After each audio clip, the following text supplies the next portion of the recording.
Kenya, you know, is a robustly democratic country. And is the only place in our corner where people demonstrate, people express themselves freely, and everything in between. And but the last 24 months, slightly more over the 2 years, we have had a journey as a nation. We have reformed our education system. We have transformed our agricultural system, transformed our health system. We've brought in more interventions that were there for a very long time, housing and everything in between, and very heavy lifting the last couple of 24 months. The criticisms have been very harsh on you as you've been doing this, and indeed some of the criticisms in terms of the questioning of rights, of freedom of speech. Look, you know, I'm always hesitant when I speak to a president to tell you about your own country. Yes. But at the end of the day, the criticisms say that it is authoritarian and that it is anti-investment. That the nature, the effect of all this is, it creates an anti-investment environment. That cannot be further from the truth. If you look at the numbers don't lie, my friend. Our inflation has come down from 9.6 to 4 to an average of 4. Our dollar reserves have gone up, doubled actually, from $5.7 billion to $11.8 billion. Our exchange rate has come down from 167 to the dollar to 129. That tells you the fundamentals are strong.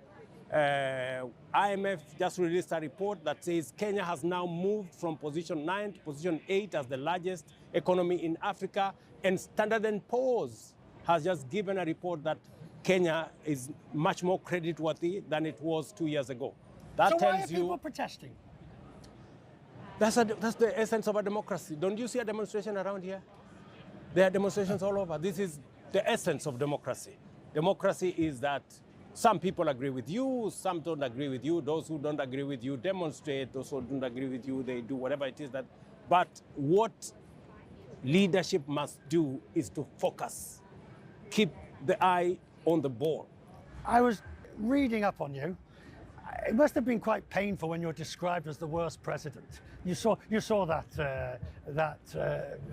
There is all manner of stories all over as to. How did you take that? I also saw one saying that Nairobi is the capital of Africa. You know, so there is all manner of things in the social media. But you see, as a leader, you must keep the focus. How hard is that? It's quite difficult because there is so much noise sometimes, there is so much action sometimes, and it is easy to be dissuaded or it is easy to be misled. But for the last 3 years, I have kept my focus, and believe you me, it's turning around. People are beginning to say, let's listen. Maybe William Ruto has something to say. In fact, because the reality is changing. The numbers are speaking for themselves. The transformation is real.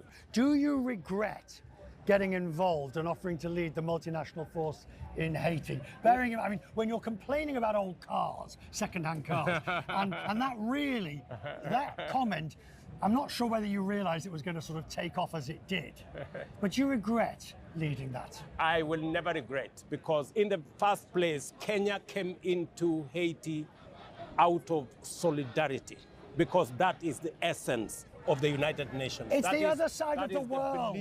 That is the belief we have as a nation, that we have been across the world many times. This is not the first time we are going across the world for peace efforts. We've done this in Kosovo. We've done it in many other places. So that is the DNA of Kenya, to be present when others need us.